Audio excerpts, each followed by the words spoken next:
ముచ్చట్లకు ఎప్పట్లెక్కనే అతిథులు వచ్చిర్రు. ఎవరా అతిథులు అంటారా? ఇంకెవలోలా దొంగల గురించే చెప్తున్నా. వాళ్ళ కాడ చాలా లలిత కళలు ఉంటాయి కదా. మరి ఇయాల ఏం చేసిరో చూద్దురట పారి చెప్పనా. డైరెక్ట్ ముచ్చట్లకే పోదాం. చూడు వీళ్ళ కళాపోషణ ఎట్లున్నదో.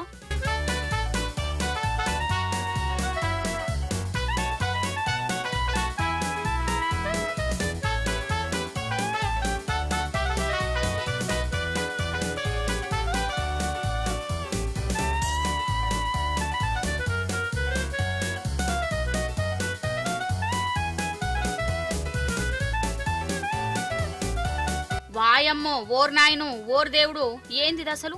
మంచిగా బందోబస్తుగా వచ్చి ఎట్లా దోసుకపోతురో చూడురోలా. గ్యాస్ కట్టర్లు, రాడ్లు, గీట్లు అన్ని తెచ్చుకున్నారు కదా. నిజామాబాద్ జిల్లా నవీపేటల దొంగలు గిట్ల దూసుకపోయిరోలా. బంగారం దుకునాన్ని పొతం పెట్టిర్రు. వీళ్ళ దౌడల దగ్గర వాడ, వీళ్ళ చేతులు ఇరిగిపోను, వీళ్ళ కండ్ల కారం గొట్ట, మొత్తం 6 కిలోల వెండిని మాయం చేసిర్రట.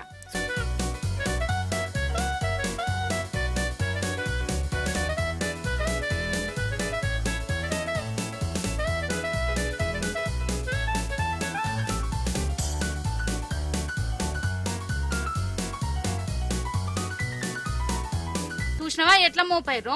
నవీపేట దొంగలు గట్లుంటే ఇటు గోదావరికని దొంగలు గాయి చేస్తానులట. దావకాన్ల కాడ కడుపు నొప్పి, కాలు నొప్పి అని అచ్చుడట. పేషెంట్ల ఫోన్లు, పర్సులు కొట్టేసుడట. అవేం దొరకకుంటే బయటున్న బండ్లు ఎత్తుకోబోతుర్రట. కొన్ని వద్దుల సంది దావకాన్ల సామాన్ అంతా గాయబైతుంటే పోలీసులు నిఘా పెట్టిర్రు. ఈ దొంగలు దొరికిర్రు.